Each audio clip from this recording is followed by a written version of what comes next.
तो दोस्तों, कहानी अब एक बेहद रोमांचक मोड़ पर आ चुकी है, जहां एक और माधव को अपनी खोई हुई पत्नी आराधना के बारे में सच्चाई का पता चला है। वहीं दूसरी ओर राजीव बाबू का असली चेहरा भी धीरे धीरे सबके सामने उजागर होने लगता है। कहानी की शुरुआत उस पल जब माधव और आराधना अपने सामने आते हैं। वह एक भावुक क्षण होता है। माधव की आंखों में खुशी और दर्द दोनों छलकते हैं। वह भागते हुए आराधना के पास आता है और सबके सामने कहता है, यह मेरी पत्नी है, मेरी आराधना। लोग चौंक जाते हैं। वहां खड़े भी लोग एक दूसरे का चेहरा देखने लगते हैं।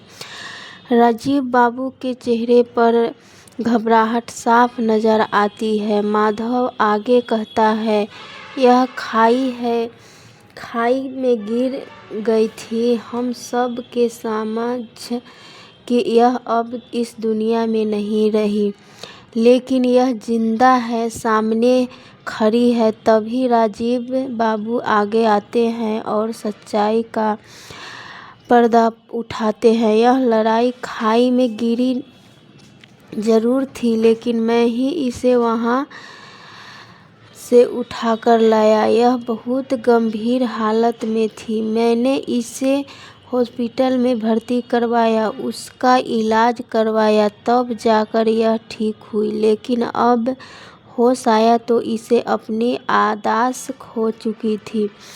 इसे कुछ भी याद नहीं है कि यह कौन है, कहां से आई है। राजीव बाबू आगे कहते हैं, इसलिए मैंने उसे नया नाम दिया, आरती, और इसे अपने पर ले आया।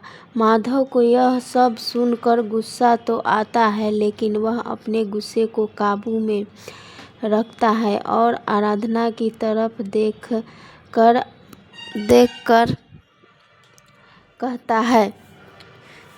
कहता है, आराधना, तुम मेरी पत्नी हो।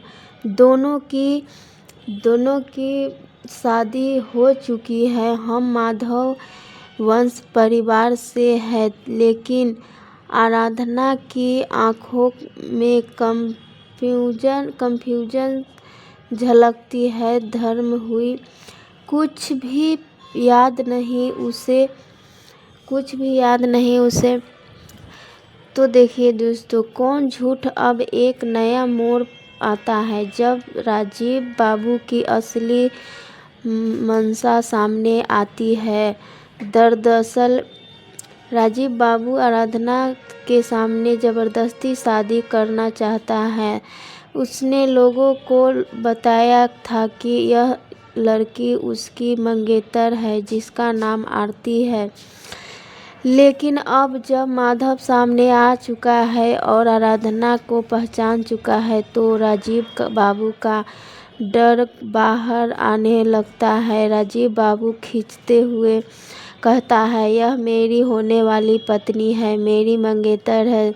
तुम्हारी हिम्मत कैसे हुई इसके हाथ लगाने की। माधव का गुस्सा अब तावे आसमान पर पहुंच चुका होता है। वह सीधा राजीव बाबू का